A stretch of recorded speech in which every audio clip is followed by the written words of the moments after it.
You've probably heard people say this before.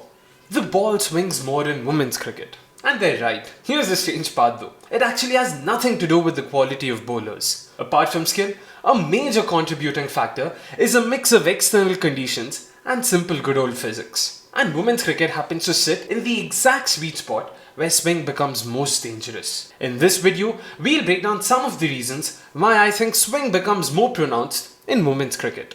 Let's start off with the ball itself. The cricket ball used in women's cricket is lighter and smaller than their male counterparts. The cricket ball used by the former has a median weight of about 142 grams, while that of the latter stands at 159 grams, roughly 12% heavier. A heavier ball naturally cuts through air a lot more efficiently than a lighter ball. It's the same reason why, apart from other factors, lighter plastic balls tend to float and move a lot more in the air.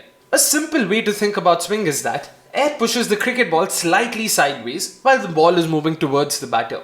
A lighter cricket ball swings more because it offers lesser resistance to the airflow and is easier for it to get pushed off its path. Similarly, the median circumference of a men's cricket ball is 22.7 centimeters, while that for women's cricket is 21.6 centimeters, about 5% smaller. In fact, the difference isn't even noticeable to the naked eye. So, how does that impact swing? Well, that's where player attributes come into picture. Female hands on an average are 10 to 15% smaller than males. Even if you assume the lower end and consider 10%, the size of the ball compared to their hands is actually bigger for women's cricketers than men's. Sure, okay, but how does that matter?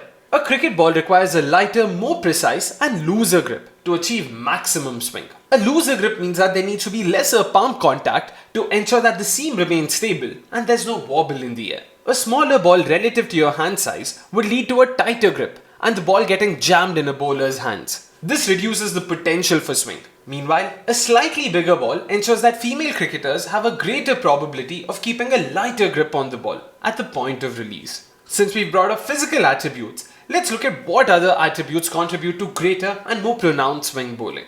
On an average, females are shorter than males. That's no secret. Naturally, their jump during the delivery stride will also be smaller.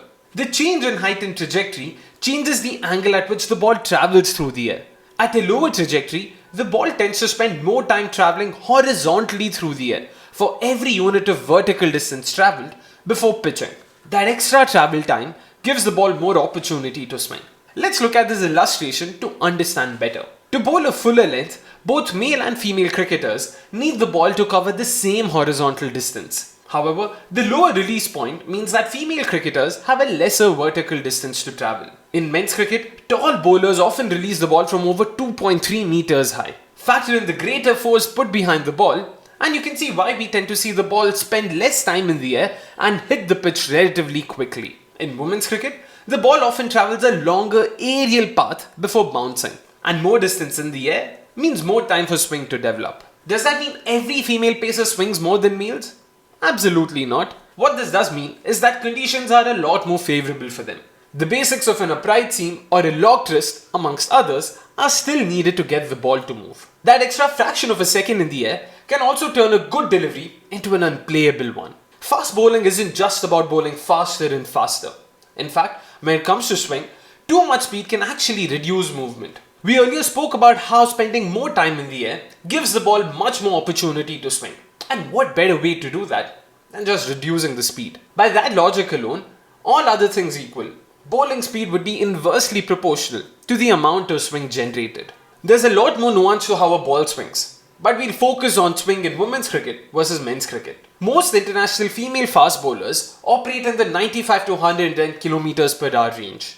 By contrast, men's fast bowlers usually bowl between 130 to 145 kmph, with some even pushing 150 kmph consistently. And this difference matters a lot. At extremely high speeds, the airflow around the ball becomes turbulent too quickly, which actually reduces the amount of conventional swing. On the other hand, moderate speeds let the airflow behave in a manner that allows the seam and the shiny side of the ball to manipulate the air a lot more effectively. Essentially, swing is a battle between two airflows around the ball. One side remains smooth and fast, the other side remains rough and slow. The difference in airflow creates pressure imbalance, which causes the ball to curve in the air. At the speeds most women bowl, that imbalance becomes a lot more easier to sustain.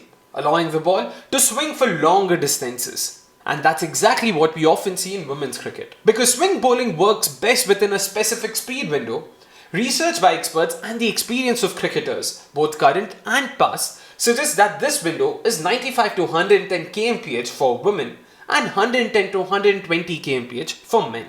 Where this plays an even bigger role is that most female pacers operate in this optimal speed window, while male pacers are usually a lot more quicker, making it even more prominently visible in women's cricket than men. So, the next time you see a ball in women's cricket curve late past the outside edge, remember what's really happening.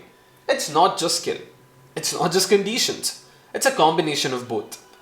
Put all of that together and you get a format of cricket where the new ball becomes a genuine weapon. And that's honestly one of the many reasons why women's cricket can produce some of the most technically beautiful spells of fast bowling in the game today. If you enjoy watching breakdowns on the tactics, science and stories behind women's cricket, please make sure you subscribe to the channel. Because every week we dive deeper into the game, the players, the strategy and the moments shaping the future of women's cricket.